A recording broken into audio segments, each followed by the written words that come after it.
Assalamualaikum warahmatullahi taala wabarakatuh. Alhamdulillahirabbil alamin. Assalatu wassalamu ala asyrafil anbiya'i wal mursalin wa ala alihi washabihi ajmain.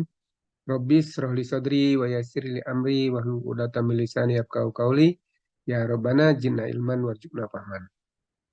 Sahabat sekalian, bersyukur kita kepada Allah Subhanahu wa taala pada malam hari ini kita bisa bertemu kembali dalam ngaji buku Filsafah Hidup Angka. Yang ini pertemuan yang ke-29, kita akan melanjutkan pembahasan tentang adab kesopanan, yaitu bab keempat, yang tiba pada saat ini kepada subbab yang ketiga, yaitu kesopanan terhadap Rasulullah Sallallahu Alaihi Wasallam. Baiklah, di sini Profesor Dr. Hamka mengemukakan bahwa di antara demikian banyak makhluk Allah yang ada hubungannya dengan diri kita, maka adalah Nabi Muhammad Sallallahu Alaihi Wasallam. Orang yang paling utama untuk kita hormati, kita muliakan dan tinggikan. Sebab kalau bukan tersebab dia, di manakah Allah akan memberikan petunjuk kepada kita? Mana kita akan tahu perbedaan yang hak dengan yang batil, yang mudarat dan yang manfaat. Dialah yang membimbing kita kepada keselamatan dunia dan akhirat. Dia yang mengeluarkan kita daripada gelap gulita, kekafiran kepada cahaya kebenaran, kepada petunjuk, anugerah, dan rahmat. Maka Profesor Dr. Hamka mengemukakan bahwa tidak pantas, sebenar-benar tidak pantas kalau kita lupakan jasa yang begitu besar. Mana beliau mengatakan bahwa yang menunjukkan mana yang benar dan salah, hak dan batil, mudarat dan manfaat itu adalah Rasulullah, lewat Rasulullah SAW.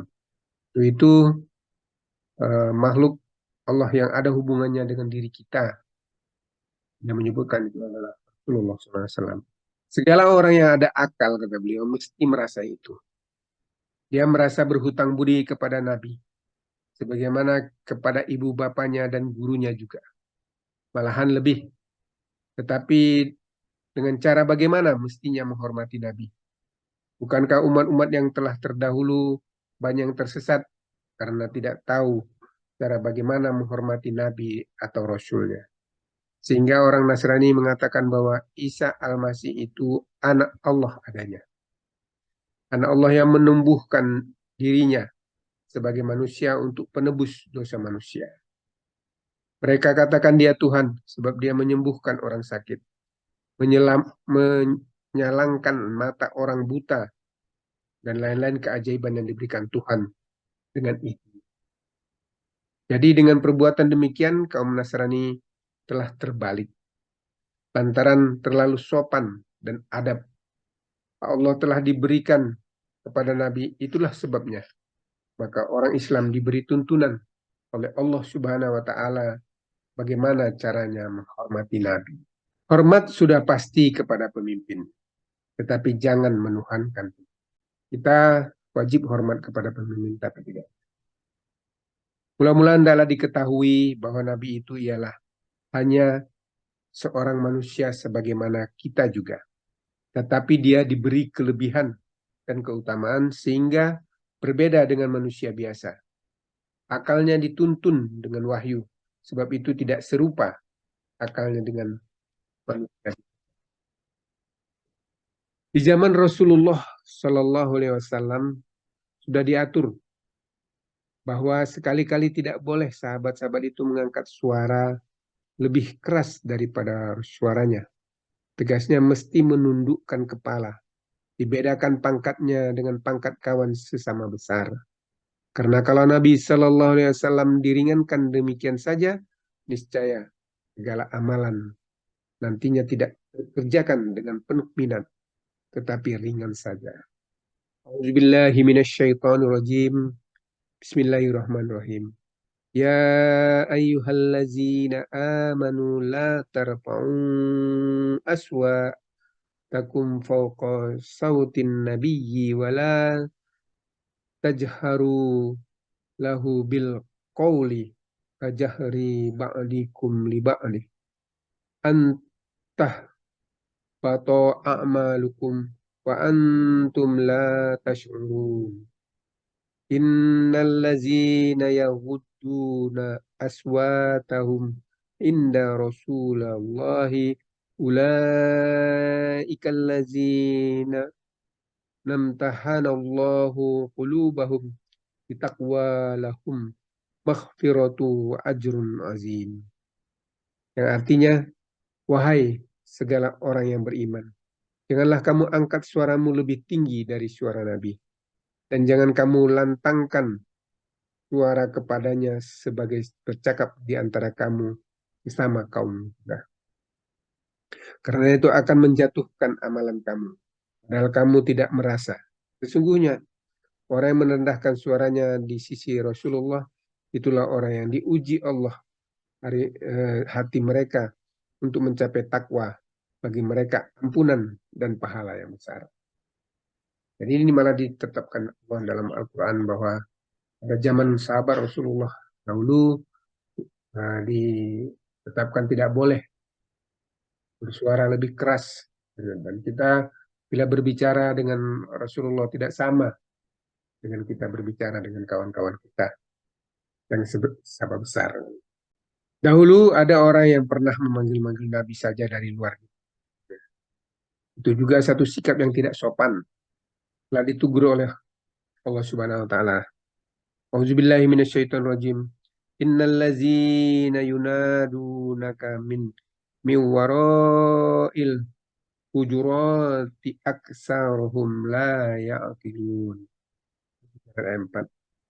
Orang-orang yang memanggilmu dari luar dinding itu kebanyakan ialah orang-orang yang tidak berakal budi. Nah, jadi memanggil Rasulullah juga tidak boleh dari sebelah dinding. Dan lain itu ada pula orang yang keluar saja dari majelis Nabi dengan tidak meminta izin. Seakan-akan pandangnya segala yang dibicarakan Nabi itu tidak ada harganya. Dia pun telah dilarang keras akan keluar dari majelis Nabi mesti meminta izin dahulu. Setelah diberinya izin, boleh keluar.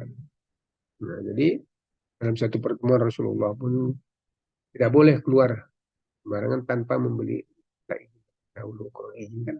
Ada pula orang berbisik-bisik pada zaman Nabi dahulu itu menyatakan bahwasanya kalau Nabi mati dia hendak menikahi Aisyah, istri Nabi yang beliau cintai. Perkataan demikian pun sangat jauh daripada hormat. Sebab itu jatuh pula larangan bahwa janda-janda Nabi itu ialah ibu muslimin sekalian. Bila Nabi Shallallahu Alaihi Wasallam wafat, mereka tidak boleh dinikahi walaupun oleh siapapun. Nah, itu ada ketetapannya. Ya. Itu yang pertama. Kemudian seperti apa kesopanan kita terhadap perintahnya? Jadi Profesor Dr. Hamka mengungkapkan bahwa ikuti dengan tunduk dan patuh segala perintah. Sebab segala perintahnya itu datang dari Allah. Barang siapa yang durhaka kepada Rasul, berarti durhaka kepada Allah. Sebab perintah Rasul itu asalnya dari Allah. Dan kalau dia menjatuhkan hukuman, wajiblah hukumannya itu dijunjung. Auzubillahi minasyaitonirrajim. Bismillahirrahmanirrahim.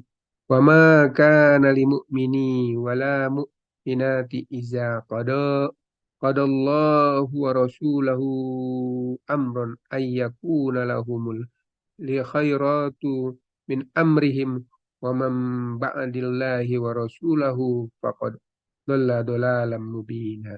Yang artinya tidaklah patut bagi seorang mukmin laki-laki atau mukmin perempuan apabila telah menghukum Allah dan Rasulnya atas suatu perkara bahwa mereka akan menukarnya memilih yang lain dalam pekerjaan mereka. Dan barang siapa yang durhaka kepada Allah dan Rasulnya, sesungguhnya sesatlah dia, sesat yang nyata sekali. Wa ma atakumur rasulu fakhuzuhu wa ma nahakum anhu fantahu wattaqullaha innallaha syadidul iqab. Yang artinya apa-apa yang didatangkan kepadamu oleh Rasul hendaklah kamu ambil dan apa-apa yang dilarangnya hendaklah kamu hentikan dan takutlah kamu kepada Allah. Sungguhnya Allah sangatlah siksanya. Oleh sebab itu maka diatur oleh Allah Subhanahu wa taala suatu ucapan terhadap kepada Rasul yaitu selawat dan salam. Ya, jadi menghormati itu Allah mengatur selawat dan salam kepada Rasulullah. A'udzubillahi minasyaitonirrajim. Innallaha wa malaikatahu yusholluna 'alan nabi. Ya ayyuhalladzina amanu shollu 'alaihi wa sallimu taslima. Sesungguhnya Allah dan malaikat-malaikatnya mengucapkan selawat kepada Nabi Sallallahu Alaihi Wasallam. Wahai orang yang beriman, ucapkanlah selawat kepadanya dan ucapkanlah salam. Di belakang namanya senantiasa diletakkan Sallallahu Alaihi Wasallam. Moga-moga selawat dan salam Tuhan tetapkanlah padanya. Ucapan itulah akan ganti berterima kasih atas jasa yang begitu besar. Jadi mengucapkan Sallallahu Alaihi Wasallam itu bukan uh, ucapan tanda ya. Kalau kata dalam tulisannya dikatakannya bahwa itu ganti berterima kasih. Jadi meskipun Rasulullah SAW telah meninggal dunia, namun sahabat beliau dan imam-imam yang besar sepeninggalnya masih tetap memegang kehormatan dan kesopanan yang demikian. Abdullah bin Umar biasa tegak dengan hormat pada tempat-tempat yang biasa tegak di sana Rasulullah SAW dan duduk di tempat yang biasa beliau.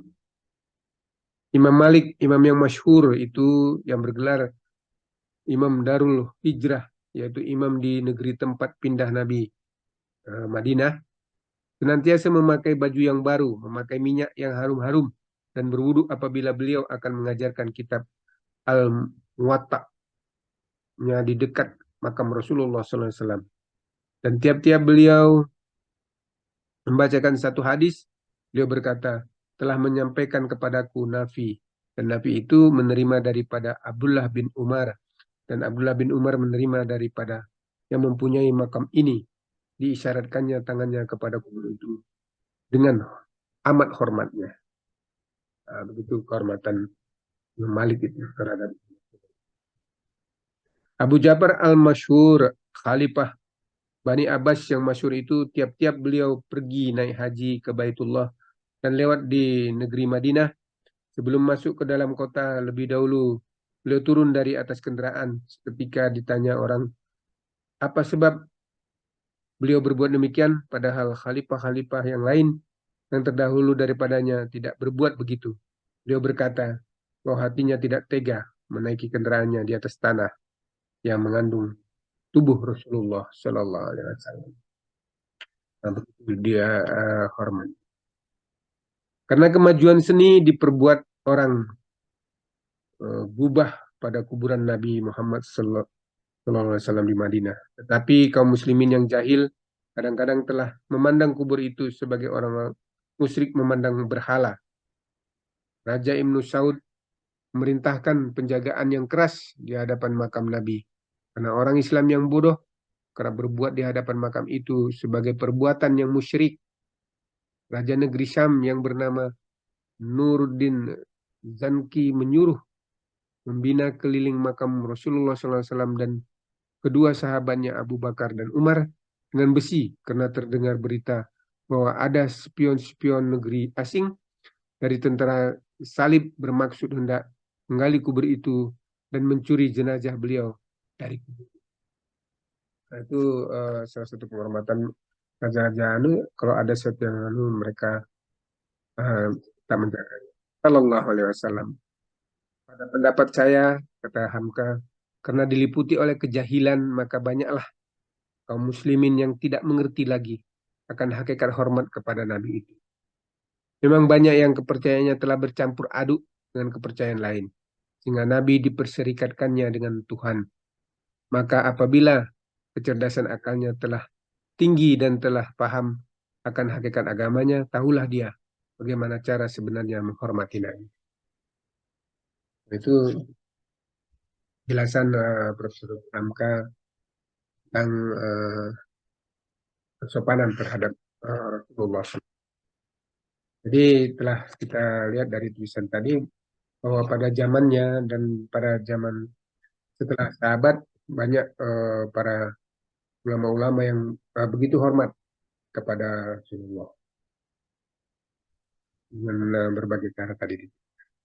Mudah-mudahan kita di zaman sekarang ini yang uh, tidak bertemu langsung dengan Rasulullah, bahkan dengan sahabat, bisa tetap menghormati dengan sesuai dengan petunjuk lah, ya menghormati yang berlebihan, apalagi menganggap Rasulullah itu melebihi dari sifatnya sebagai Nabi dan Rasul. Nah demikian mudah-mudahan bermanfaat. Lebih dan kurang mohon maaf. Billahi taufik walhidayah. Wassalamualaikum warahmatullahi